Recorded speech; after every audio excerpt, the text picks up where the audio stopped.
Señores asociados, muy buenas tardes para todos. Es un gusto para nosotros tenerlos nuevamente en estos espacios de aprendizaje y conocimiento diseñados y programados por el Comité de Educación. En la tarde de hoy nos acompaña el profesional Santiago Martínez, quien nos hablará sobre inteligencia artificial aplicada a los negocios. Les informo que pueden participar con nosotros a través del espacio de preguntas y respuestas, las cuales serán socializadas por nuestro panelista. Santiago, muy buenas tardes, ¿cómo estás? Bienvenido a Comedar. Hola, Paola, muchísimas gracias a ustedes por la invitación. Espero que sea un espacio de mucho aprendizaje y de mucho conocimiento para el negocio. Muchas gracias. Voy a dejar entonces ya de dejar de compartir para que compartas tu pantalla. Claro que sí, muchas gracias. Perfecto. Por favor, coméntame si se ve correctamente. Sí, sí, perfecto. Listo, muchísimas gracias nuevamente por la invitación. Como les contaba Paola, mi nombre es Santiago Martínez. Yo soy un profesional de la administración de empresas que ha tenido el gusto de trabajar para su propia empresa durante 25 años. Es una empresa que se dedica al conocimiento de los clientes, al conocimiento de cualquier tipo de personas que interactúan con las organizaciones. En ese orden de ideas, estamos aquí hoy para contarles un poco de ese camino que se ha recorrido y que muchos de ustedes querrán recorrer para empezar a apropiar ese conocimiento en los procesos de transformación digital, para apropiar ese conocimiento para sus negocios, para sus iniciativas, para entender a sus pacientes de una manera diferente. Así que, pues sin más preámbulos, quiero contarles un poco que la transformación digital hoy se entiende como una transformación de personas. Cuando hablo de una transformación de personas, me refiero a que en términos generales uno debe apostarle fundamentalmente a que las personas de los equipos tengan las competencias, las habilidades y las motivaciones correctas para hablar del tema de transformación digital. De cualquier otra manera, nuestros colaboradores se van a ver un poco lanzados al vacío porque se les entrega una herramienta, una plataforma o un software que no comprenden, no solamente desde su operación, no lo comprenden porque no saben cuál es el propósito que tiene esa tecnología en su cotidianidad, en su día a día, cuáles son esas tareas que le simplifica, esas tareas que le optimiza y sobre todo, gracias a esa optimización, no entienden muy bien cómo pueden emplear su tiempo en tareas un poco más elaboradas, más de pensar, más de ser humanos. Este espacio de hoy quiero dividirlo en dos grandes elementos de contenido. Uno que lo he denominado tecnología simplificada para empresarios. Para mí se ha vuelto una obsesión hacerle entender a las empresas que la tecnología está aquí para servirnos, pero sobre todo que no hay que generar distancia con la tecnología, porque muchas veces esa distancia se debe más al desconocimiento. Y eso lo podemos ver. Cuando hablamos hoy de inteligencia artificial, la gente se aterra y es como si únicamente le vieran esas aplicaciones o esas posibles desviaciones de lo que normalmente hacemos. Aunque lo veremos en otro espacio, es lo que está sucediendo hoy con herramientas como ChatGPT. Sale la herramienta, la empiezan a usar y en cuestión de minutos empiezan a decir, bueno, ¿y qué va a hacer de los colegios, de los que están estudiando? Van a reemplazar empleos en vez de mirarlo desde la otra perspectiva. Insisto, desde mi humilde opinión, la tecnología es una herramienta. En algún momento para nuestros antecesores, una piedra fue tecnología en la medida en que dejaron de romper un coco con la mano para romperlo con una piedra y está aquí para eso, para simplificar tareas. Y es la aproximación y el conocimiento a la tecnología lo que nos permite aprender y desmitificar lo que puede tener detrás. Y el segundo componente es la importancia de medir la experiencia del cliente, del paciente desde lo digital. En el sector de salud ya se lleva, digamos, durante varios años ya, tal vez ya una década, se empezó a hablar de la humanización del servicio. Y esa humanización del servicio, por supuesto, los ha llevado a todos ustedes en las disciplinas relacionadas con la salud a aprender más de esas personas, no solamente desde sus dimensiones de salud, sus condiciones y las necesidades que puedan tener alrededor de esa disciplina, de esa ciencia, sino empezar a entender a las personas, a sus acompañantes, a las personas, a los cuidadores que llamamos ahora y a todas esas personas que están involucradas en cualquiera de estos procesos. Entonces, arranquemos por el principio. Vamos a arrancar con una frase que es muy potente y que nos va a servir para introducir los dos temas, pero inicialmente, por supuesto, y como les comenté, el tema de tecnología. No hay que olvidarnos que las personas son más tiempo personas que pacientes. De pronto, para muchos de ustedes, yo soy un paciente, cualquiera de estas dos chicas que están en esa foto son pacientes, pero son pacientes durante la hora de consulta o la media hora de consulta, son pacientes mientras están haciendo un examen, el resto de tiempo son personas. ¿Y por qué hago esa reflexión? Porque ser personas y unas características de las personas son las que al final son las guías y los rectores de las decisiones que estas personas toman. No es para nadie una realidad y es que nosotros como pacientes tenemos cada vez más opciones de elegir. Si yo por primera vez en mi vida necesito de un cardiólogo, ¿cuál es mi proceso de decisión? ¿Por qué es A? ¿Por qué es B? ¿Predomina la experiencia de otros? Sí. ¿Predomina o no predomina? ¿Influye la opinión de un tercero? Por supuesto, un amigo de la edad de uno que ya ha hecho un camino con un cardiólogo y que me lo sugiera hace parte de la decisión. Pero hace parte de la decisión también que tenga cobertura con mi póliza, con mi prepagada, que esté cerca, que no me toque desplazar mucho, que tenga horarios que se acomoden a mi realidad laboral, por ejemplo. Hay demasiadas variables. Y fíjense que las variables que les estoy mencionando en su gran mayoría son variables mías como persona. Yo no estoy buscando únicamente al mejor cardiólogo, estoy buscando al mejor cardiólogo disponible sobre mis necesidades. Yo no puedo escaparme del trabajo, entonces tiene que ser alguien que me atienda o muy temprano o al final de la tarde. Yo tengo dos hijos y tengo que ver por ellos, así que si me toca una cita después de las 4 de la tarde que llegan del colegio, no me va a ser posible. Y estoy dándoles una serie de situaciones para enmarcarlos en una realidad. Y es que lo que ahí denomino yo transacción es cada vez que yo me siento con mi médico o especialista, lo que sea, realizo la consulta, recibo mi información, mis medicamentos, mi fórmula, mis órdenes para otros exámenes, etcétera, y se acaba. Esa transacción por muchos años ha sido el foco de la relación médico-paciente, pero en aras de entender lo que hoy estamos viendo alrededor de las dinámicas de decisión de las personas, es muy importante entender esas dinámicas que tienen, insisto, como personas y no solamente como pacientes.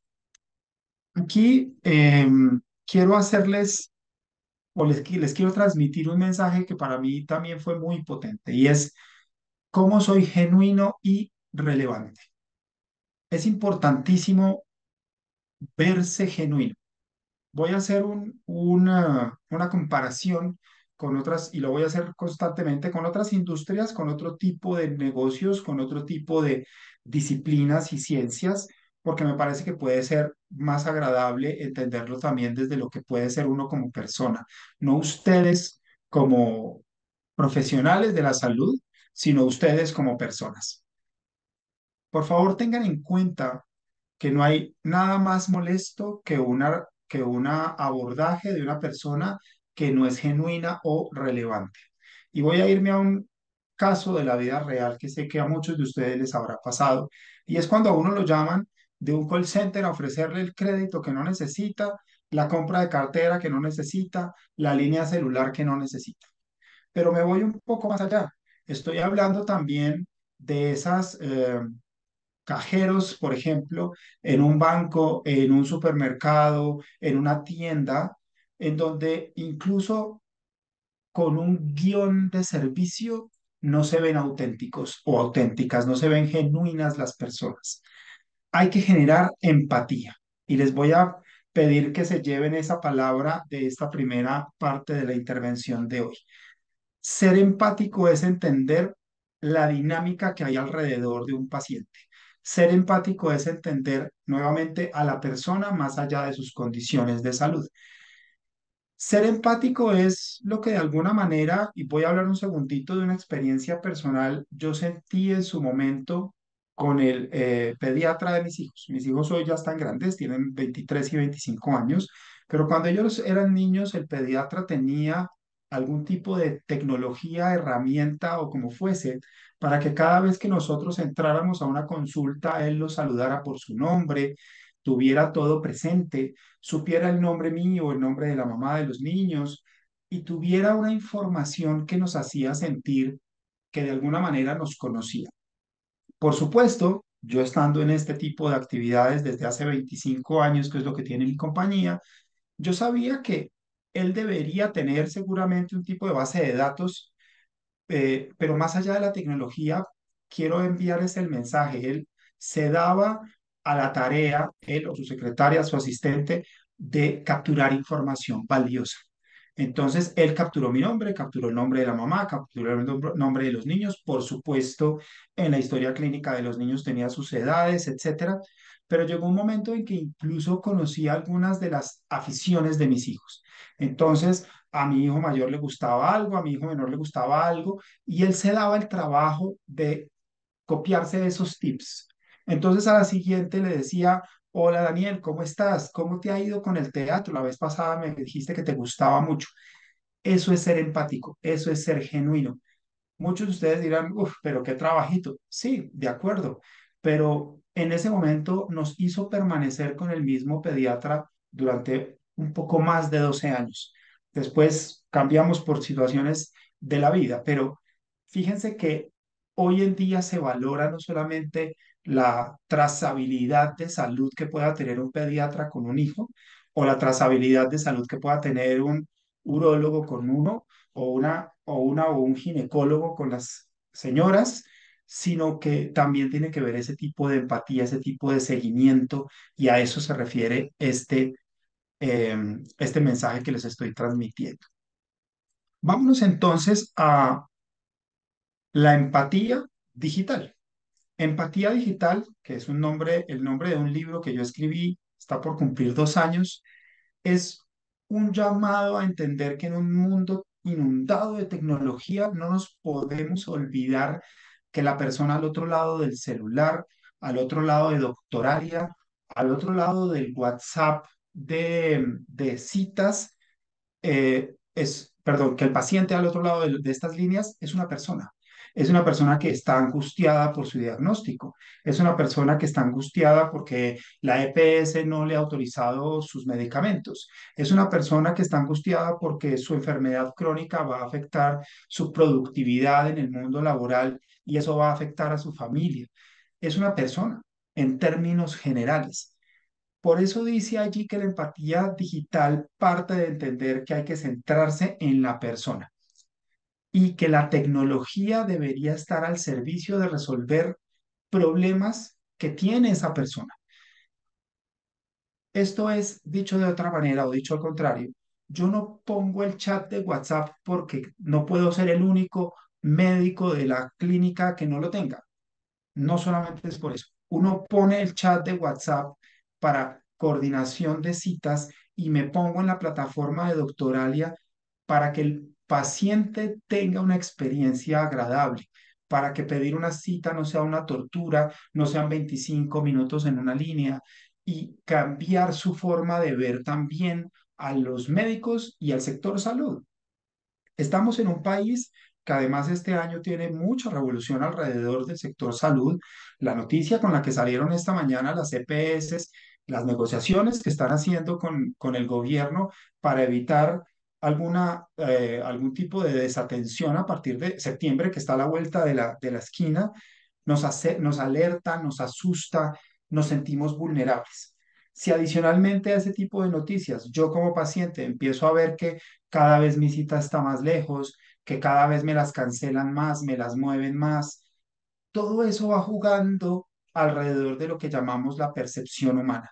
Y esa percepción humana se construye en cada contacto y cada contacto no se refiere únicamente paciente-médico, es paciente con la línea de citas, paciente con cualquiera de estos elementos y canales de los que les he venido conversando. Quiero entonces dejarles un mensaje aquí alrededor de la transformación digital. Esto es una frase textual tomada de mi libro y es nunca olvidarse que la transformación digital fracasa si su cliente, si su paciente no está en el centro. Si usted no toma al paciente, entiende su dinámica y utiliza la tecnología para ayudarle a que todo sea más fácil, más lineal, con menos fricciones, por favor lean la frase de abajo, eh, estamos haciendo la tarea al revés, no mal, la estamos haciendo al revés. ¿Qué es una fricción? Una fricción es todo lo que yo tengo que hacer para obtener algo, un servicio, una cita, un medicamento, una autorización médica, que desde mi perspectiva sobra. Me voy a salir otra vez del sector. Eso es como cuando hoy todavía algún banco le pide a usted que con la actualización de datos le vuelva a dar una fotocopia de la cédula al 150%. Usted mismo dice, pero ¿para qué? Es la misma cédula, bueno, ahorita estamos pasando a la digital, es la misma cédula, soy yo, la nueva cédula se vence, la anterior no se vencía, o sea, ni siquiera es otro documento que me la robaron, que se perdió, pero es que los números que están ahí, la fecha de emisión de la cédula es la misma.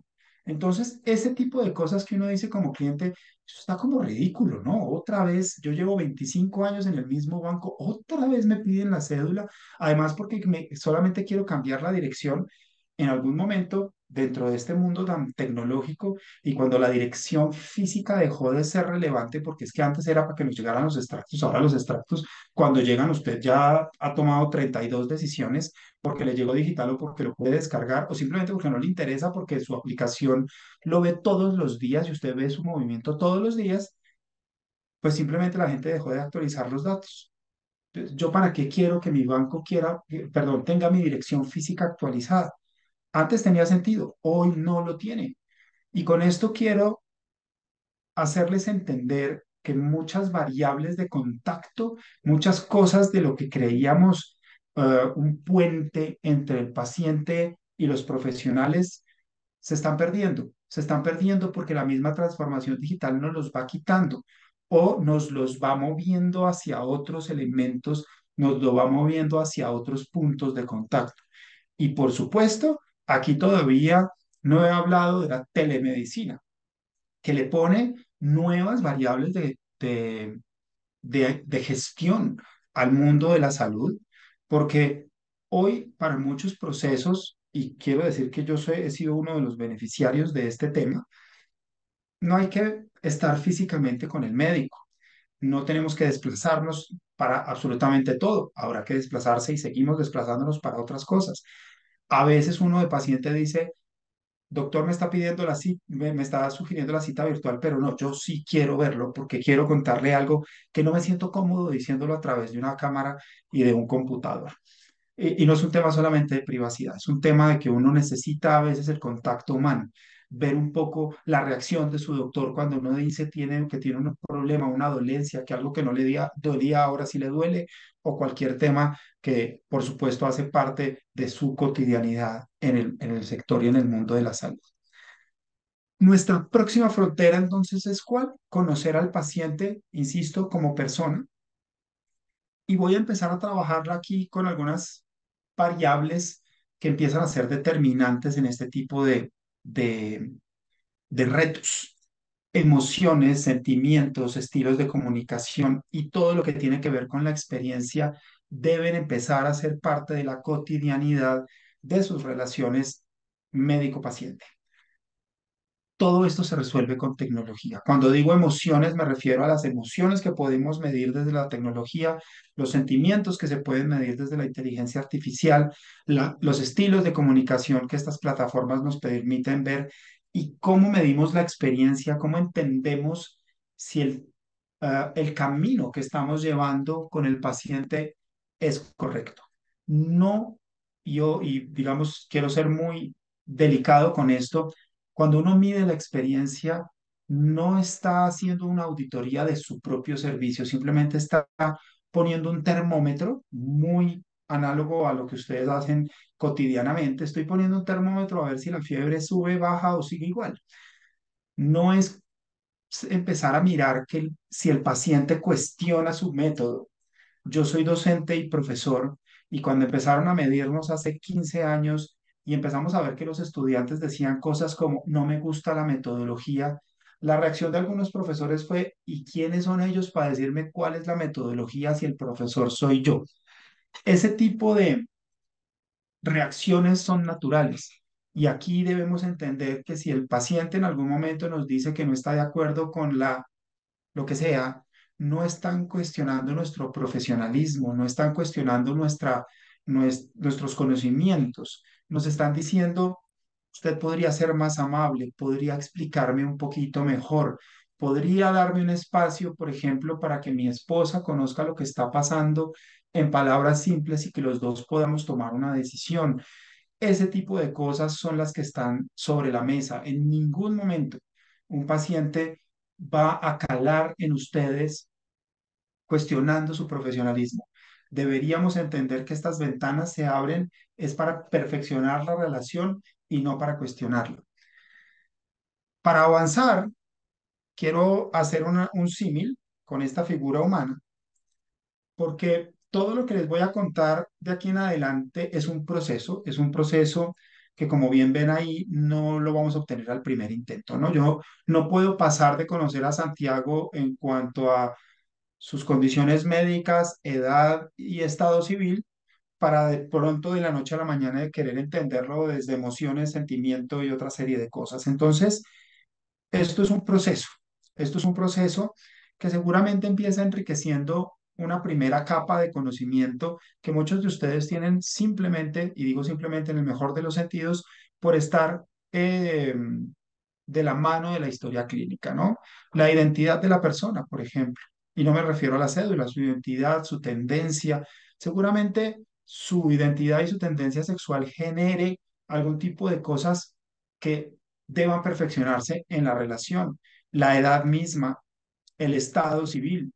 Si yo soy soltero, tomo las decisiones solo sobre mi salud. Si yo estoy casado o vivo en pareja, seguramente quiero involucrar a mi pareja en esas decisiones. Saber si su paciente es casado puede ser hoy un formalismo de la historia clínica, pero podría convertirse en un arma súper potente para entender que hay diferentes tipos de decisiones. Si yo hoy soy diagnosticado con algún tema, por supuesto voy a querer que mi esposa se involucre, que conozca y que me ayude a tomar decisiones. Si tomo el tratamiento, si no, en qué proporciones, si no, si me voy del país a hacerme un examen más profundo, si busco un segundo concepto, si me quedo con esto. En cambio, si yo soy soltero, pues soy yo conmigo mismo. Consultaré uno que otro amigo, de pronto si mis padres están presentes, preguntaré algo, pero nunca es la misma toma de decisión en equipo que puede haber cuando hay una pareja y más cuando hay un hogar con hijos y otra serie de factores. Por eso involucro el tema de la familia. ¿Cómo está compuesta la familia? También llega a ser una primera capa de información que puede empezar el camino a eso que les mencionaba hace un instante, ¿no? De que todas esas interacciones se vuelvan genuinas, se sientan genuinas. También tenemos pues toda la parte transaccional. Recuerden que cuando digo transaccional me refiero a todo lo que pasa paciente médico, todo lo que son mis tratamientos, los exámenes diagnósticos que me he hecho, que me faltan por hacer, las condiciones de salud cuando son crónicas, las agudas también, pero lo crónico nos da una posibilidad de relacionamiento mucho más de largo plazo. Si yo tengo una condición de tiroides y tengo que tomarme mi hormona todos los meses, todos los días, pues, y todo, y de cuando en cuando tengo que controlarme a ver si me suben o me bajan la dosis, eso es una oportunidad hoy para estar atento a la persona, al individuo que está detrás de esa situación de salud. La pregunta que nos vamos a hacer ya hoy todos los pacientes es, ¿usted qué sabe de mí? ¿Por qué creen que es tan duro cambiar de especialista? Por supuesto, lo primero va a ser, es que no sabe quién soy, no conoce de dónde vengo, no sabe desde el punto de vista de salud qué procesos he llevado en mi vida, no conoce quién soy, no conoce mi identidad, no conoce mi estado civil. Ese empezar de cero nos demuestra que evitarle ese paso a un paciente también va a ser recibido de manera positiva. Ahora, si lo que yo siento en la relación médico-paciente no es agradable, siento que por más de que me conoce desde años, hay una falta de empatía, de pronto yo me tomo el trabajo y me busco la incomodidad de empezar de cero con otro especialista, porque también prima mi bienestar y la forma en la que yo quiero que esto suceda de aquí en adelante. ¿Qué se puede hacer a través de la tecnología con esta primera capa? Yo puedo empezar a agrupar tipos de pacientes. De pronto muchos de ustedes ya lo han hecho, por eso es la primera capa y de pronto para algunos ya es una cotidianidad, pero para quienes no, quiero aportarles esto en nuestras disciplinas se llama segmentación, es decir, empiezo a agrupar cuántos de mis pacientes casados, solteros, con hijos, sin hijos, hoy que es tan importante con mascota, sin mascota, pero no por tenerlos agrupados, no por simplemente tener información de curiosidades, ¿cómo genero empatía? Si yo soy una persona sola y mi compañía son tres gatos, pues que mi médico me diga, oye, ¿cómo están tus gatos? Puede ser la diferencia entre que esto se vuelva una relación de largo plazo o absolutamente transaccional. Yo vengo, usted me dice, me voy, le mando por mail mis exámenes, usted me dice que todo está bueno y que necesito vitamina D y se acabó, que es en lo que muchas de las relaciones paciente-médico se vuelven por falta de iniciativa de las dos partes, pero que de alguna manera recae un poco más en el profesional. Buscar coincidencias. Si yo empiezo a notar patrones dentro de esa primera capa de información, puedo llegar a tener una mejor comunicación. No es lo mismo eh, solicitar de pronto una cita con un médico cuando entiende mi contexto y el contexto de pronto de otras personas. Les voy a dar un ejemplo que me sucedió recientemente. Un amigo mío me dijo, es que este personaje no solamente es muy bueno en su disciplina, es que la gran mayoría de las personas que él atiende son parejas sin hijos, entonces va a estar muy bien que te vea a ti por tales motivos. De pronto muchos de ustedes dirán, pero ¿qué tiene que ver eso? De pronto todavía no hemos profundizado. Es mucho eh, eh, más fácil explicárselos también desde otras dimensiones. Muchos de ustedes, por ejemplo, tienen hijos pequeños, de 7 y de 5 años. Los míos tienen 25 y 23. No nos parecemos en absolutamente nada, en absolutamente nada. Si mañana, este viernes sale un paseo, ustedes llegan en manadita, ¿no? Papá, mamá e hijos, porque son un grupito de 4, de 5, de 3, lo que sea, que van juntos a todos lados. Yo no. Si a mí me invitan al paseo, yo inicialmente le pregunto a mi esposa y ella me dirá, sí, de una, qué rico. Y de pronto el que organiza el paseo me dirán, ¿y tus hijos van? Y yo les voy a decir, no tengo idea. No tengo idea, mi hijo mayor trabaja, graba, tiene unas grabaciones por su profesión, mi hijo menor trabaja, porque también está produciendo música. Yo ya no dispongo del tiempo de ellos. Entonces no es igual atender a una persona con esas características, con una u otras características. Por eso el establecimiento de patrones empieza a ser tan importante y con algunas de las variables que ustedes tienen allí en su historia, en nuestras historias clínicas, se puede hacer. Sociodemográficamente también vamos a entender varias cosas. El, el tema de sociodemográfico no visto únicamente desde lo económico, visto también desde lo cultural, visto también desde el nivel de educación que tienen las personas. Ustedes saben, entienden y se han dado cuenta, no es lo mismo interactuar con todas las personas dependiendo de su nivel de cultura o educación, que no es lo mismo, porque hay gente que desafortunadamente no pudo estudiar, pero lee tanto que es más culta que cualquiera de los que estamos aquí presentes. Eso también genera diferencias. No es lo mismo interactuar con una persona culta alrededor de una condición médica, porque esa persona culta es posible que llegue a la cita donde usted le va a dar el diagnóstico con una información gigantesca, porque se la devoró de libros de medicina, porque se la devoró de cualquier lado, que una persona que de pronto por su nivel de interés llega con haber googleado un par de cosas, perdón, un par de pendejadas en Google que siempre son una cosa distorsionada y con esa información llega. Son dos personas totalmente diferentes que se van a enfrentar a la misma lectura de un diagnóstico y no podemos darnos el lujo de seguirlos tratando de la misma manera. Ahora, no podemos darnos el permiso de quedarnos con solamente esa información. El reto de hoy, por eso pongo esta imagen de este chico como tapándose media cara, es no quedarnos con la información a medias, porque es la información completa, un poco más enriquecida, más que completa, es enriquecida de ese paciente, lo que nos va a permitir a través de la tecnología empezar a generarnos nuevas preguntas y nuevos retos. ¿Qué pasa si empezamos a conocer cosas como el ciclo de vida? El ciclo de vida no es otra cosa de con quién se gasta su plata, ¿cierto? Entonces, hay gente que dice, soy soltero, me la gasto en mí mismo. Estoy casado, pero no tengo hijos, me la gasto con mi pareja. Estoy casado y tengo mascota y tengo hijos, hijos pequeños, diferente que hijos grandes. ¿En qué se gasta su plata? ¿Con quién se gasta su plata? ¿Cierto? Ir a pasear no es lo mismo con familia que sin familia, con niños pequeños o con niños grandes, o con adultos, como es mi caso. Muchas de estas cosas determinan también lo que puede ser una persona. Y les voy a contar algo que nos tiene muy marcados aquí en la familia. Es algo que sucedió este puente que acaba de terminar y nos tiene muy marcados porque un gran amigo a quien le detectaron un cáncer de próstata hace año y medio decidió dejar su quimioterapia. Decidió dejar su quimioterapia por una razón personal y es estaba demasiado incómodo, no le estaba haciendo, no le estaba generando los resultados.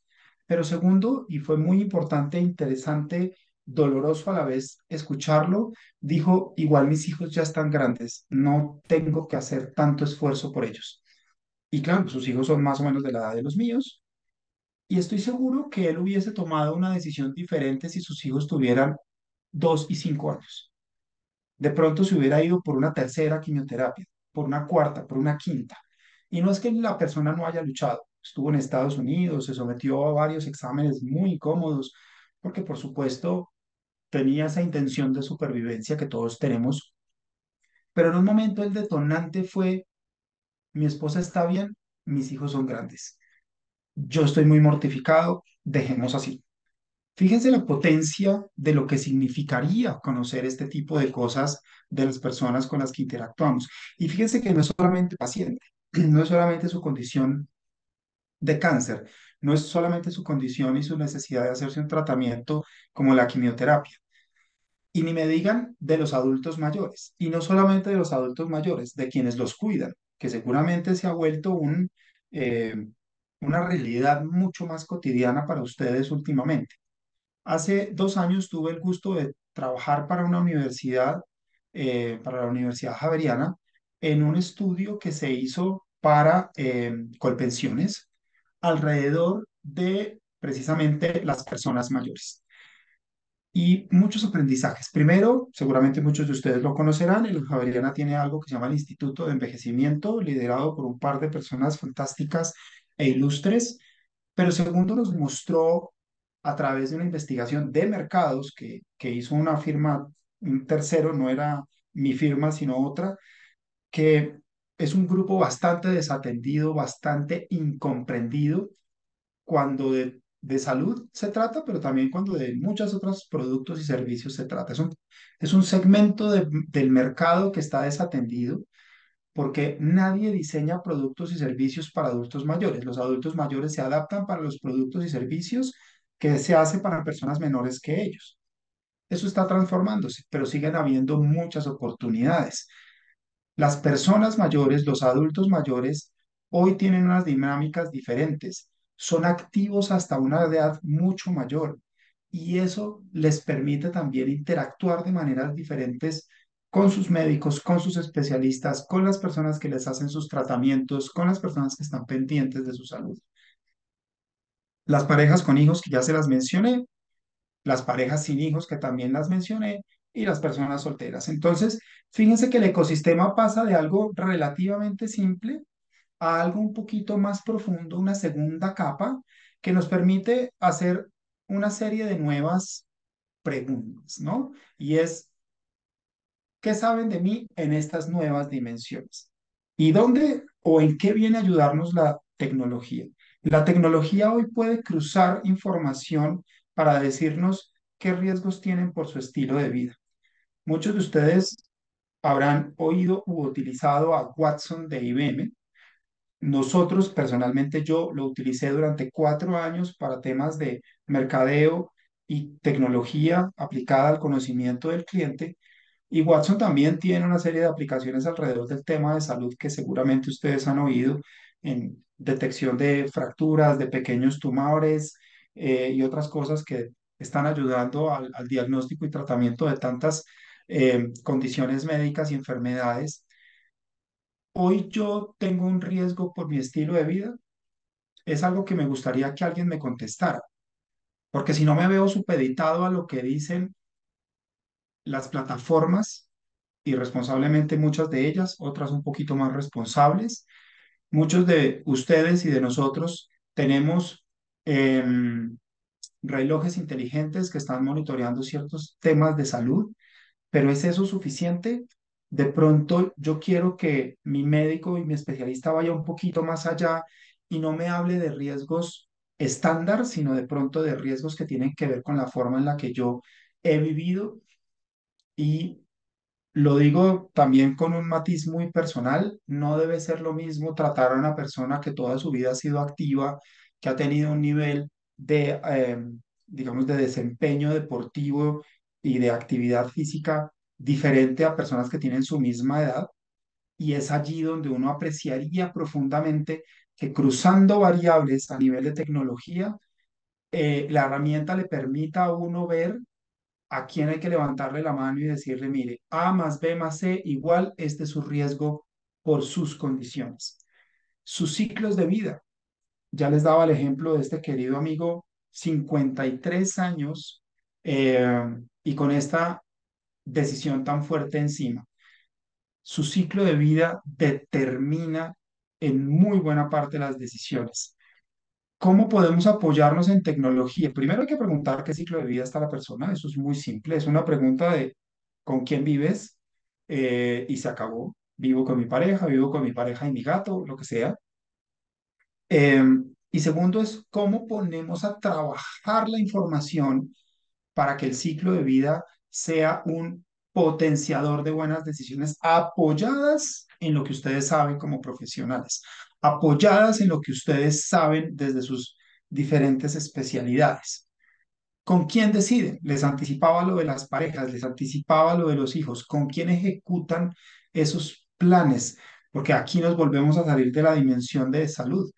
Así como yo decido unas vacaciones con mi esposa y mis hijos, decido mis tratamientos de pronto también.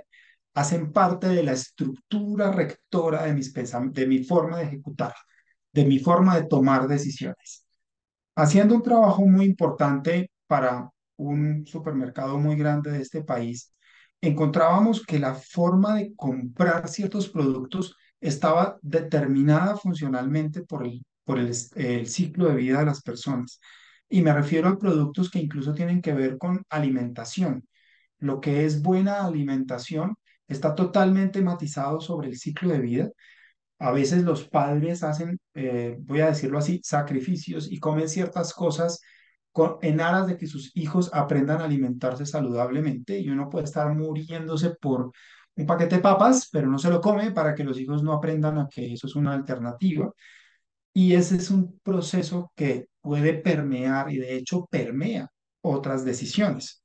Cuando cruzamos esa información de ese supermercado con decisiones que tenían que ver con, y ojo el brinco de categoría, la compra de vehículos, empezamos a ver coincidencias, patrones.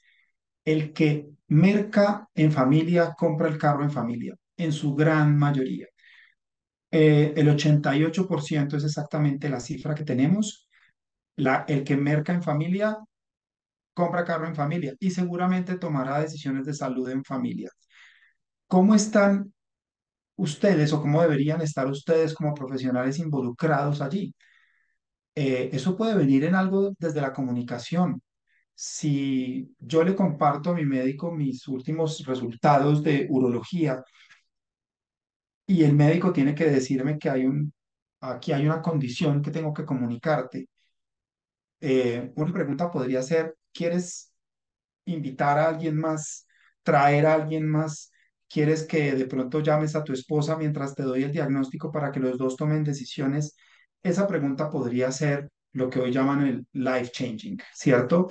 No me tuve que tragar yo solito, y perdón la palabra, ese diagnóstico que seguramente me cambiará mis planes de vida y otras muchas cosas, sino que de una vez yo involucré a alguien que no solamente va a escuchar por mí, me va a ayudar a entender si entendí bien, sino que además me va a ayudar a entender cuál es el camino que queremos tomar. Esto que les estoy contando también lo hicimos para una plataforma de telemedicina y es absolutamente definitivo, en su momento únicamente especializada en pediatría, es definitivo que el padre o la madre de este pequeñito que tiene fiebre de 40 y que no le baja hace 3 días, cuando le van a decir, venga, su hijo puede estar con con una infección o un tema de un virus que está dando por estos días, le voy a contar qué hacer. Quiere que involucremos al chat o a la llamada a su pareja, a su mamá, a alguien que usted considere importante para que cuando reciba el diagnóstico se sienta apoyado. Definitivo. Les voy a contar, y es dentro de mis posibilidades, el nivel de apropiación de la herramienta pasó del 7 al 27% en 2 semanas. ¿La diferencia cuál era? En la versión original yo tenía que, nuevamente la palabra, aguantarme el diagnóstico solo, tener que anotar en 3 partes diferentes todo lo que me estaban diciendo o tomarle pantallazos al chat y mandárselo a mi esposa que estaba en otra parte esperando a ver qué le había pasado al muchachito y el hecho de que haya una persona involucrada en vivo y en directo cambió totalmente la experiencia.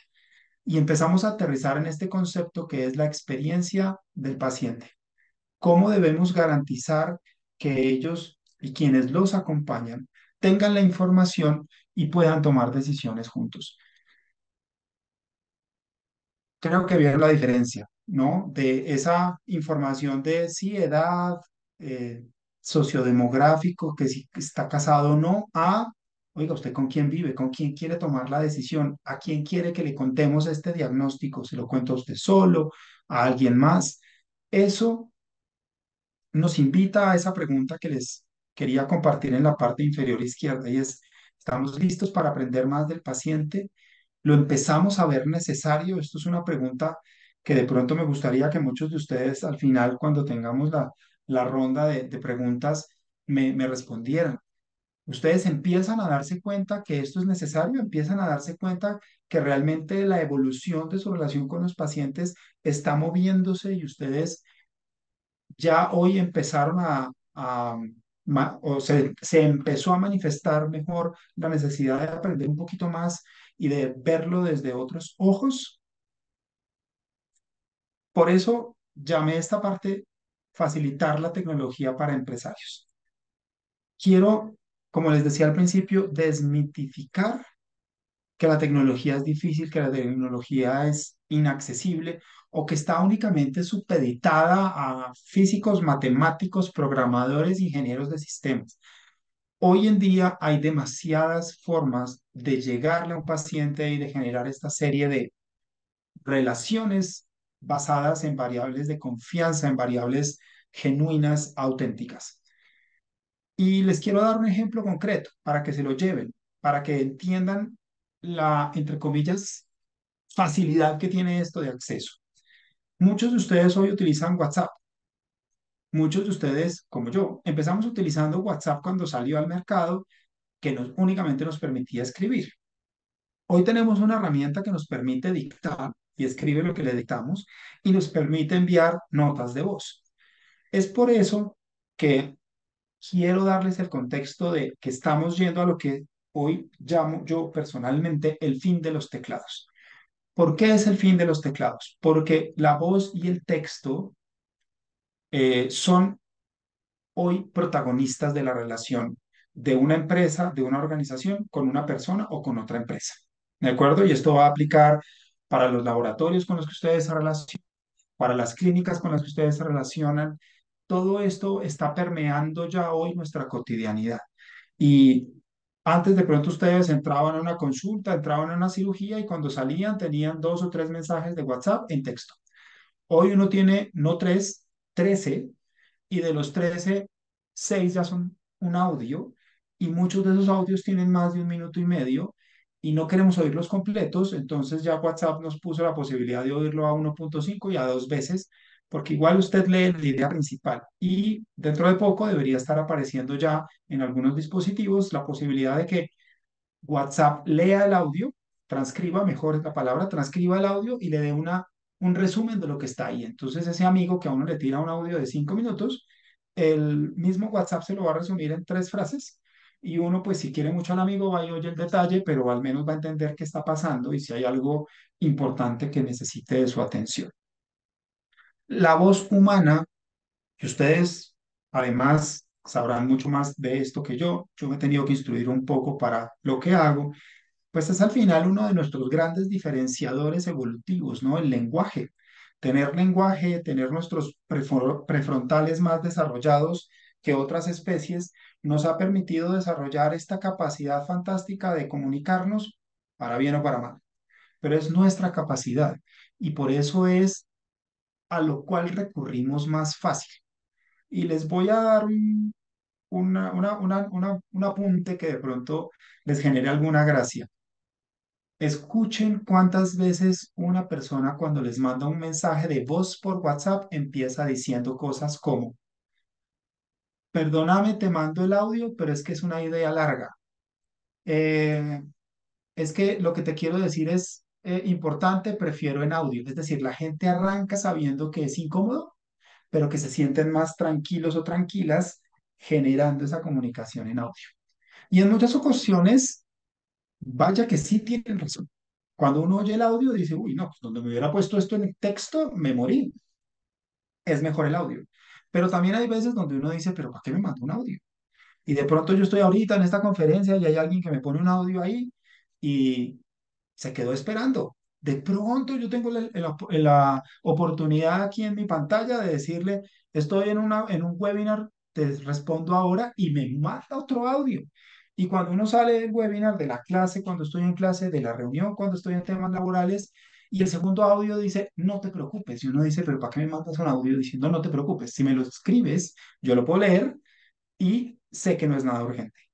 Ese tipo de cosas nos invitan a pensar que estamos cerca de ese futuro sin teclados. Miren, por ejemplo, Office. No sé si lo han visto. Yo, por ejemplo, lo utilizo mucho para mis ejercicios de escritura. Digitar en Word hoy es una opción. Dictarle a Word es la otra. Entonces ahí yo les pongo tanto en Word como en PowerPoint la idea fundamental y es ir a buscar ese microfonito. Aquí en la parte de abajo, en el PowerPoint, ven además, no sé por qué no sale en el Word, como una flechita. Esa flechita le permite a uno desplegar y activar, creo que hay 70 idiomas. Por supuesto, siempre mejor en inglés, bastante bueno en español y en otros idiomas. Incluso Microsoft ya divide español de México, de Colombia, de Costa Rica, etcétera, etcétera, y les puedo decir a ciencia cierta y por conocimiento que hay diferencias sobre todo en las palabras que se utilizan. En Costa Rica decir pura vida es una cosa, para nosotros incluso ni lo usamos. Dictarle a Word, es decir, activar ese microfonito y botar una idea que de pronto no está completa, ¿no? Muchas veces uno se queda mirando para la ventana está pensando algo y de pronto es capaz de verbalizarlo, pero todavía no quiere escribirlo. Eh, yo puedo hoy entonces abrir mi Word, oprimir ese micrófono y hablar sobre lo que estoy pensando. Y hablar sobre lo que me acaba de decir un paciente, ¿no? Entonces, el paciente que acaba de irse me acaba de decir tal cosa, quedó escrito y después yo lo puedo pasar escrito a la historia o a donde yo quiera ir, a ese repositorio de información donde yo voy a tener esa información extra que va a mejorar mi relación con ese paciente. Dictar al principio es harto, necesitan una buena dosis de paciencia. Las máquinas tienen que aprender de su voz. Al principio no entienden bien, después un poquito mejor, pero si uno es persistente, a la vuelta de un par de semanas las cosas funcionan muy bien. A mí particularmente me funciona perfecto con WhatsApp, me funciona perfecto con Word, y pues PowerPoint es la misma máquina detrás haciendo el trabajo y hoy ya me acepta puntos, comas, interrogantes, admiración, todo lo que yo quiero decir cuando lo quiero decir. Para que se hagan una idea, incluso nuevamente saliéndonos del tema médico para darles perspectiva, hay un artista, eh, se me escapó el nombre, creo que se llama Charlie Puth, creo que es él, Charlie Puth, Puth. Él tiene un álbum que se llama Voice Notes, Notas de Voz, y le puso ese nombre porque a lo que este chico recurría era que cada vez que le llegaba una melodía, una canción, una letra, algo que le gustaba, ponía una nota de voz en su celular. Cuando se dio cuenta, tenía suficientes notas de voz en los celulares, en el celular para armar un álbum de música. No porque allí estuviese la música, porque ahí estaban las ideas cuando aparecían. Muchos de ustedes, seguramente, yo soy un personaje que de 5 a 6 de la mañana soy hiperproductivo. Se me ocurren cosas que no se me van a ocurrir en ningún otro momento del día y a veces no tenemos dónde escribirlas. Un voice note, por ejemplo, puede hacer la diferencia porque usted a las 5, 6 se abre los ojos, se le ocurrió algo, se lo dicta a su celular e incluso podría seguir durmiendo, porque a veces uno no puede seguir durmiendo pensando que se le va a olvidar la idea que al final se le terminó olvidando. Entonces, aquí vemos una primera aproximación de esto que les estoy comentando.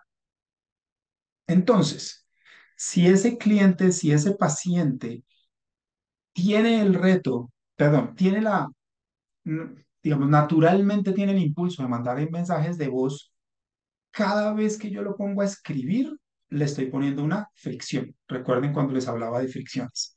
Le estoy poniendo una fricción, le estoy poniendo una traba. Y hoy hay formas para que lo que dice este paciente, no se preocupen que no tiene audio, no tienen que oír nada, es simplemente para ambientar la diapositiva. Eh, ese audio que él me está mandando o que ella me está mandando, de pronto tiene la información de su preocupación. Doctor, buenas tardes, qué pena molestarlo. Es que desde el día de ayer vengo sintiendo tra, tra, tra, tra. Ese audio puede tener no solamente el contenido de texto, sino que va a tener también las emociones que esa realidad le tiene, digamos, oculta en un contenido plano. Si yo lo escribo, también soy capaz de transmitir esas emociones, pero si usted me dice, óyeme, por favor, una cita, pide una cita y no escucha, empieza a romperse la relación. Y no les estoy pidiendo que utilicen la tecnología manualmente para oír 200 audios. No, es empezar a ver que esos audios van a empezar a aparecer resumidos, van a empezar a transcribirse automáticamente y que es más una vocación, de pronto la palabra no es vocación, es más un interés genuino del profesional de empezar a sacar ahí, de allí información que realmente cambie la vida de sus pacientes. Podemos entonces analizar los audios y los textos de forma masiva. Tenemos la capacidad hoy, incluso de manera gratuita, y ojo con lo que estoy diciendo, gratuita. Ustedes pueden entrar a una plataforma como Azure, la voy a poner aquí en el chat para que ustedes la tengan. Azure es una plataforma de Microsoft. Dentro de Azure ponen eh, speech. to Text. Cargan ahí el audio de un paciente y se los transcribe gratis. Si de pronto el audio es muy largo, más de 5 minutos, creo que ya no se puede. Pero, ¿qué tantos pacientes nos hablan 5 minutos? Incluso uno, si tiene algún tipo de interés, lo puede partir y hacer que la herramienta lo lea con mucha facilidad. Todos los días nos están compartiendo información, todos los días nos están compartiendo cosas realmente importantes que son definitivas en esta relación. Por ejemplo, en este momento, Iván Cuadros me está chateando. Lo que yo debo hacer y lo quiero hacer ya, Iván, es responderle. La plataforma se llama Azure, lo escribí justo encima de su intervención, y el servicio que traslada la voz a texto se llama Speech to Text. Ahí está escrito también. Si no lo logra ver, nos avisa. Esto hace la diferencia a simplemente avanzar. Ahí se lo voy a repetir. Azure Speech to Text. Perdón, quedó mal escrito speech. Es con doble E, no con doble P. Eso sí ya es listo. Miren ahí, gracias, gracias, sí, Paola que escribió desde Comedal. Speech to text. Esa es la diferencia que podemos generar con una herramienta gratuita. Y lo digo abiertamente porque no se nos puede volver una excusa el costo. No es que la tecnología eso es carísimo, es que la inteligencia artificial es carísimo. Claro, si yo ya estoy viendo 200 audios al día, eso multiplicado por todos los días del año, pues hombre, eso sí hay que pagarlo. Pero si yo estoy transcribiendo 3 audios al día, estoy aprendiendo de ello, el costo no es una limitante. Les quiero mostrar qué tipo de información estamos obteniendo. Aquí hay un ejemplo que está por fuera de su disciplina. No tengo desafortunadamente ejemplos de su disciplina, pero quiero mostrarles cosas importantes que hoy nos permite entender esto. Voy a hacer zoom y les voy a mostrar cosas. Miren, solo desde el texto o desde el audio de una persona, yo puedo determinar si es leal, embajador, indistinto, si es un paciente crítico o en riesgo. Y ojo, pues esto no se refiere a la medicina, se refiere a crítico, es de pronto se va a ir y va a buscar otro especialista. También puedo determinar si es un promotor, un detractor o indiferente. Es decir, este personaje es de los que sale a hablar bien de mí, mal de mí, o simplemente lo que hago yo por él es simplemente, o por ella, lo que hablaba ahorita, ¿no? Voy, me atiende, me escucha, me manda exámenes, me los lee y hasta el próximo año. Y también nos permite entender si esta persona está operando desde lo emocional o desde lo racional. Y esto se logra a partir de 250 caracteres. Es decir, tampoco es que uno tenga que recibir un audio gigantesco o una pastoral inmensa de un cliente. Estamos hablando de poder perfeccionar la relación con los pacientes con textos muy pequeños y con un audio de 15 a 20 segundos podemos hacer este tipo de cosas que vemos en este momento proyectadas. ¿Qué otras cosas nos permite hacer? Nos permite ver temáticas. A mí, aquí vuelvo a excusarme, esto es un tema bancario, pero voy a hacer lo imposible para que se sientan identificados. Esto me dice si el sentimiento neto es positivo, negativo o neutro, es decir, los estoy atendiendo bien. Eso que me están diciendo las personas, mis pacientes, ¿es algo positivo, es algo negativo? Si es algo negativo, de pronto usted mismo podría tomar la decisión de intervenir rápidamente y decirle, por lo que te estoy escuchando, pídete una cita para mañana, yo te doy prioridad. Si lo que me está diciendo tiene 31% de sentimiento neto positivo, pues de pronto no es tan urgente como lo manifiesta e incluso nos permitiría generar nuevas prioridades. Aquí ustedes ven temas, insisto, bancarios, servicio al cliente, experiencia, producto, préstamo, experiencia digital. Pero esta herramienta nos permite desglosar cada uno de los audios y los textos, botarlos en bolsitas por temáticas para entender de qué nos está hablando nuestro paciente. Y ni siquiera hay que decirlo, bueno, entonces mañana empiezo, no. Si usted tiene hoy un WhatsApp con un paciente reciente, ábralo en su computador, descárguelo en su computador, eh, páselo por esta herramienta gratuita para que se lo transcriba y busque algo que le genere emociones, sentimientos. Les voy a decir la palabra, pululan herramientas que les leen la emoción a un texto o a un audio. Googleenlo, ahí está. Una que sirve muy bien, les voy a poner aquí nuevamente en el chat. Buscan una plataforma de IBM que se llama Watson y busquen si hay una herramienta que se llama Personality Insights. De manera gratuita, usted transcribe en Microsoft, pega el texto en Watson y él le dice qué dimensiones psicológicas tiene la persona que se está comunicando con usted. Gratis. Insisto, muchos de esos datos los estamos desaprovechando.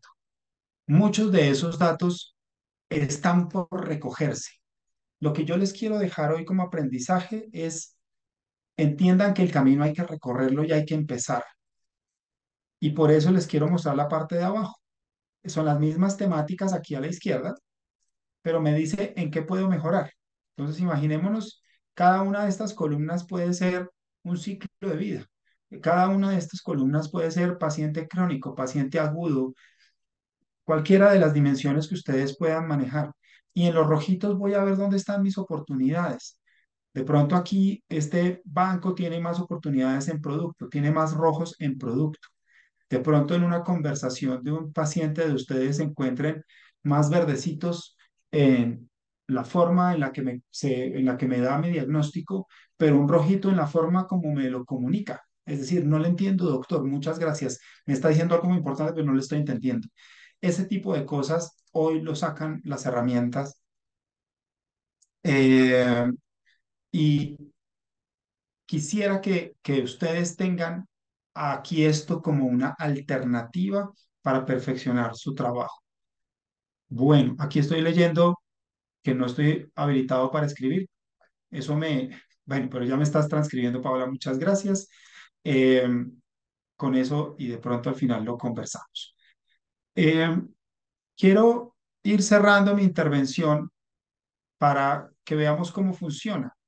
Este asistente de Insights nos permite chatear, como el chat GPT, lo voy a profundizar en otro espacio, y nos permite, teniendo cargadas las conversaciones que tenemos con nuestros pacientes, poner qué es lo que debo mejorar para mis pacientes y él nos empieza a responder.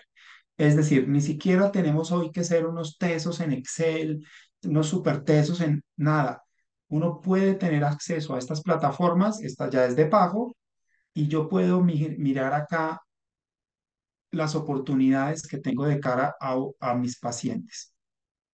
¿Cómo debemos actuar?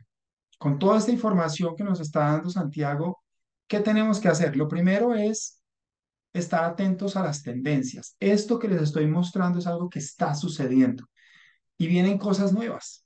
Viene metaverso, viene ChatGPT, vienen cosas, y digo vienen porque aunque ya están acá, vienen hacia nuestras disciplinas. Unas se montan antes, otras se montan después.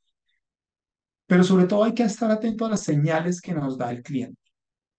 Esas señales que nos da el paciente, como les decía hace un instante, es que ustedes ya empiezan a detectar que ese paciente como que se me está quedando corto, como que ya esa dinámica que normalmente llevábamos no me está funcionando para que esta persona incluso se cuide lo que tendría que cuidarse, cambie los hábitos que debería cambiar, y es porque no estamos generando necesariamente esa empatía a los niveles que los pacientes de hoy necesitan.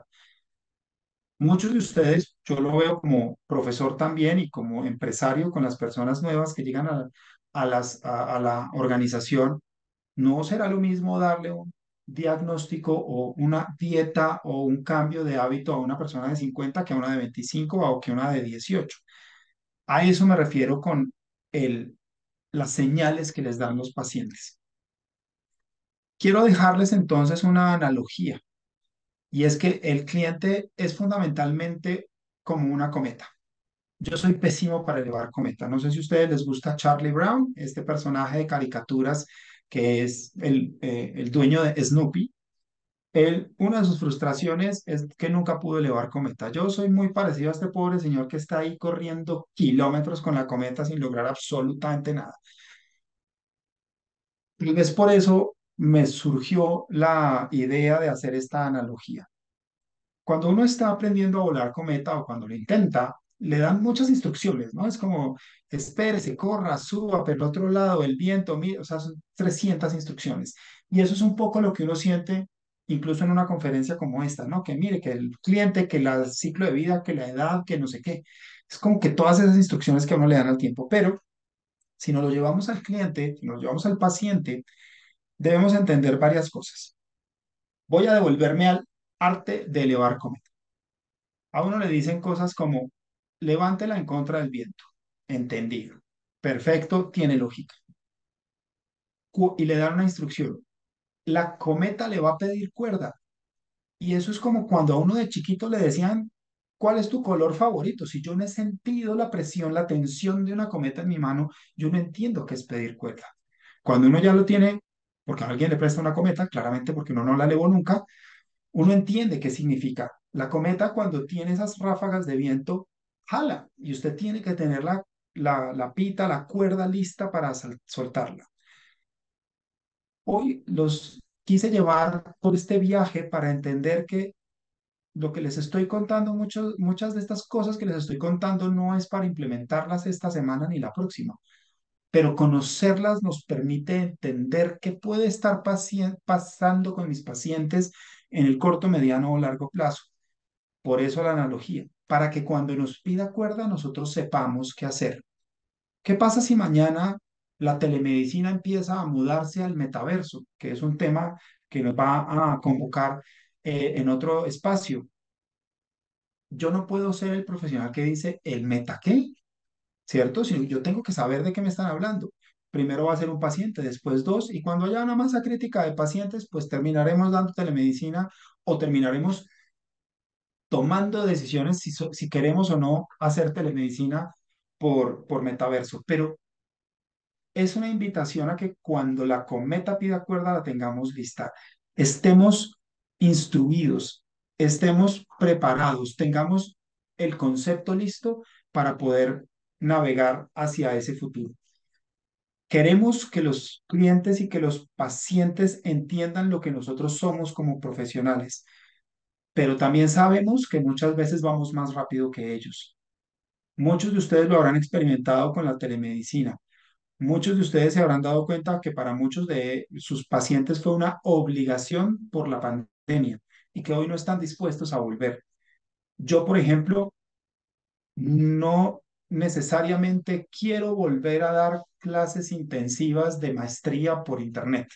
Son personas que se están formando en unos temas tan delicados que me parece que este tipo de ejercicios para una clase puede estar bien, pero no para las 12 clases del trimestre.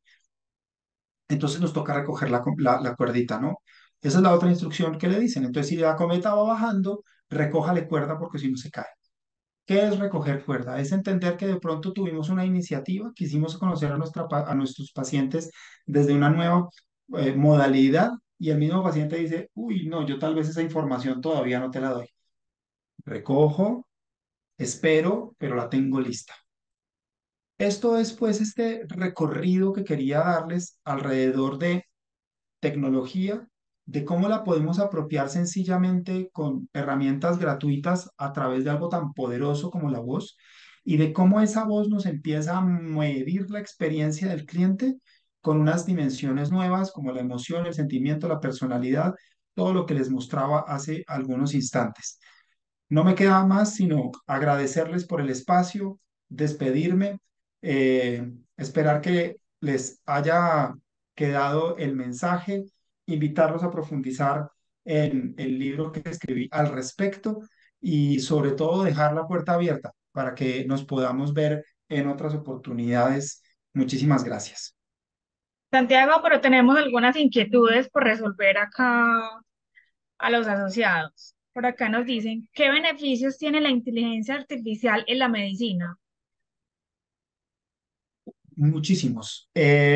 Miren, cuando salió todo este tema de ChatGPT y salieron todos estos detractores, alguien sacó un par de radiografías, de mamografías, en donde se mostraba cómo un tumor se me puede olvidar el número de micras ahora y me disculpan, no pudo ser visto por el profesional, pero sí lo vio la máquina. Y seguramente con eso salvaron una vida. Yo los invito a que busquen las iniciativas para el sector salud de IBM.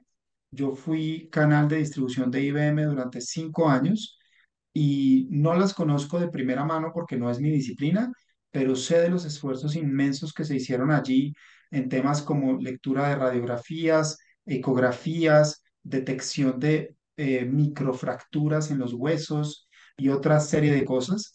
Incluso ya desde más la perspectiva de datos, que es mi perspectiva, cómo cruzaban historias clínicas y estas herencias genéticas para pronosticar posibles enfermedades crónicas, desde cáncer, diabetes y otra serie de condiciones. Las aplicaciones son infinitas. Obviamente y por supuesto, siempre recurran a fuentes confiables y las fuentes confiables son principalmente los grandes fabricantes del mundo, IBM, Amazon, Google, no el buscador de Google, por favor, Google, digamos, la herramienta de inteligencia artificial, que son quienes salen y sacan incluso papers científicos, eso, por ejemplo, en IBM eso es muy potente. Hay un paper científico que demuestra por qué pueden sacar insights de personalidad con una herramienta como la que les puse, bueno, como la que tú me ayudaste a transcribir en el chat. Así que hay un mundo por descubrir allí. Ok. ¿Cómo se aplica la inteligencia artificial en la salud? De varias formas, una la que acabo de mencionar, pero últimamente, y también muy pegado al sector del legal, yo puedo tener una herramienta que me permita leer la historia clínica de una persona y que me saque un resumen mientras la persona viene de la sala de espera a la puerta de mi consultorio, porque muchas veces las historias clínicas son gigantescas.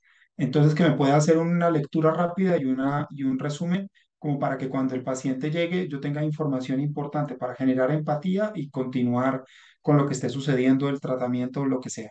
Esto también lo están utilizando los abogados para leer contratos infinitos en algunos segundos y poder detectar dónde tienen que poner su atención para mejorar el documento. Si hablamos de experiencia de usuario y de cumplir las expectativas del cliente, ¿es posible llegar a un nivel óptimo cuando las exigencias son tantas? ¿Cómo sabemos qué cumplirle y qué no a un cliente? Muy bien. El cliente no tiene siempre la razón, importantísimo. El paciente no tiene siempre la razón. Cumplirle o no cumplirle, eso es una decisión que uno tiene que ir tomando con base en conocimiento, pero yo les dejaría mejor un mensaje y es cómo queremos desde nuestras especialidades y nuestra ciencia mejorar la experiencia del paciente. Construir ese tipo de relaciones es más un tema conjunto. No es que esperemos a ver qué dice el paciente para ver cómo se lo soluciono, es conversemos con ellos para ver qué puedo hacer para mejorar esa experiencia. No es un tema exhaustivo digamos, que implique resolver absolutamente todo. Es también aprender a ser selectivos en ese proceso. La inteligencia se alimenta de datos, pero ¿cómo sabemos que se nutre de información correcta para confiar en sus predicciones o en sus conclusiones? Solamente confíen en sus datos. Por favor, llévense esto. ChatGPT es fantástico, pero eso consulta una base de datos que nadie controla. Cuando ustedes tengan sus propios datos de sus propios pacientes, todo lo que ustedes interactúen con esos datos va a tener la potencia que necesitamos para mejorar la experiencia. Eso demanda, por supuesto, una tarea de recolección de datos, pero como les decía hace unos instantes, es muy importante empezar la tarea, empezar a enriquecer los datos para poder avanzar con este propósito. Los usos de la inteligencia artificial en la medicina, ¿cuáles serían específicamente los principales beneficios?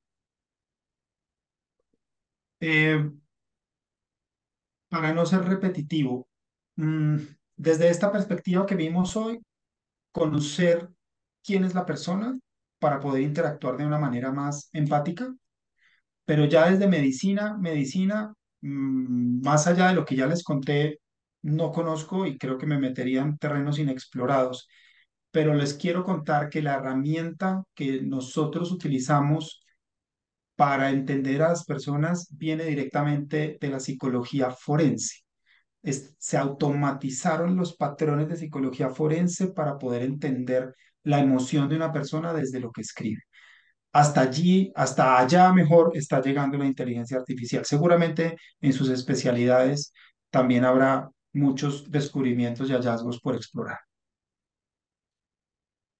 ¿Cuál es el impacto de de la inteligencia artificial aplicado al servicio de los pacientes?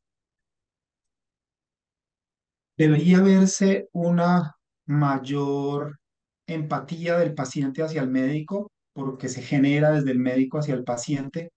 Debería verse un paciente más regular, más disciplinado en lo que tiene que ver con sus tratamientos, con sus cambios de hábitos, etcétera. Y debería verse un paciente que ya no ve esas consultas como simplemente una obligación y un control obligatorio, perdón que salió otra redundante, sino como algo que le está aportando a su calidad de vida. Yo debería utilizar la medición de la experiencia del cliente para mover esto de una obligación de salud a una herramienta para mejorar mi calidad de vida. ¿Consideras que la inteligencia artificial es el futuro de la salud? Desde el punto de vista científico, no, pero sí nos va a significar bastantes retos. Vienen unas generaciones que le creen a TikTok, y eso va a estar complicado.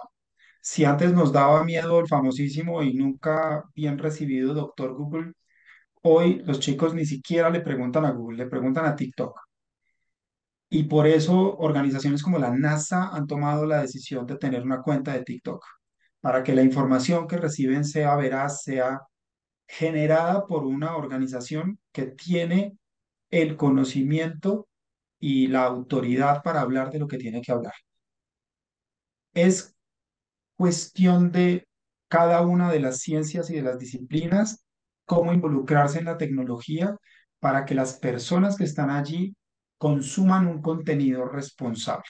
No le podemos dejar no le podemos dejar exclusivamente en manos de la tecnología la salud de las personas, pero eso no depende únicamente de campañas de educación y de concientización. Depende también de qué tanto no solamente la medicina, sino todas las ciencias y disciplinas de este mundo, nos metamos allí para que lo que encuentren sea relevante y veraz. Bueno, por acá tenemos una inquietud de la doctora Catalina que no entiendo muy bien y le agradecería que nos la explicara como un poco mejor. Igual la voy a leer por si de pronto tú la entiendes, Santiago. Con la inteligencia artificial y después de una junta médica, dicen que exponen los OK, los de la vista y la inteligencia artificial definí que es la mejor alternativa para solucionar. No sé si de pronto entiendes bien la pregunta que está en el chat o de pronto la doctora nos puede de pronto ampliar y colaborar con la pregunta nuevamente. Yo creería, Paola, que aquí nos está hablando de que después de una junta médica se exponen los puntos de vista, tal vez, y que la inteligencia artificial define cuál es la mejor alternativa para solucionar. Si esa es la pregunta, doctora Catalina, la idea fundamental es que sí. Yo puedo salir hoy de una junta médica, yo puedo salir hoy de una sesión de grupo, yo puedo salir hoy de una reunión de familia. Y si las voces están grabadas, yo puedo generar un resumen y tomar decisiones con base en lo que inteligencia artificial puede entregar. Ya a nivel médico, entiendo que las diferentes evidencias científicas que se pueden tratar en una junta médica, si están correctamente ingeridas, esa es la palabra, por una plataforma tecnológica, la plataforma le puede sacar modelos de analítica predictivos que le permitan a la junta médica tomar buenas decisiones o decisiones con una información adicional que de pronto antes era más demorado o simplemente era inaccesible. Así que la respuesta es sí y tenderá a cada vez ser más amigable, más recurrente. Y voy a hacer una analogía que ojalá se tome correctamente. Hace 10 años todos nos lanzábamos al tráfico sin Waze. Y hoy, incluso usted sabiendo para dónde va, abre el Waze. Eso nos va a pasar con muchas cosas. Es posible que esas juntas médicas hoy el 99% de sus decisiones las tomen humanamente. En algún momento querrán abrir el Waze. Es decir, venga, verifiquemos si esta maquinita que tenemos acá de alguna manera coincide con lo que estamos hablando o si de pronto nos pone alguna banderita y nos dice no tuvieron en cuenta esto y va a agregar valor. Así como el Waze. Es que uno no abre Waze porque no sepa cómo llegar de Comedal a la casa. Uno abre Waze para evitarse el taco. Uno abre Waze para ver si hay una nueva ruta. Uno abre Waze para ver si hay alguna inundación o algún choque y le toque rodear y buscar rutas alternas. Entonces, no es una negación del conocimiento, es un enriquecimiento del conocimiento.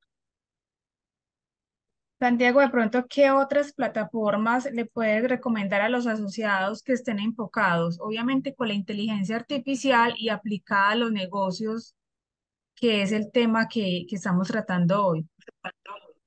Bueno, yo personalmente utilizo una plataforma germano-española que se llama Simanto. Te la voy a digitar en el chat para que tú se las transcribas. Simanto.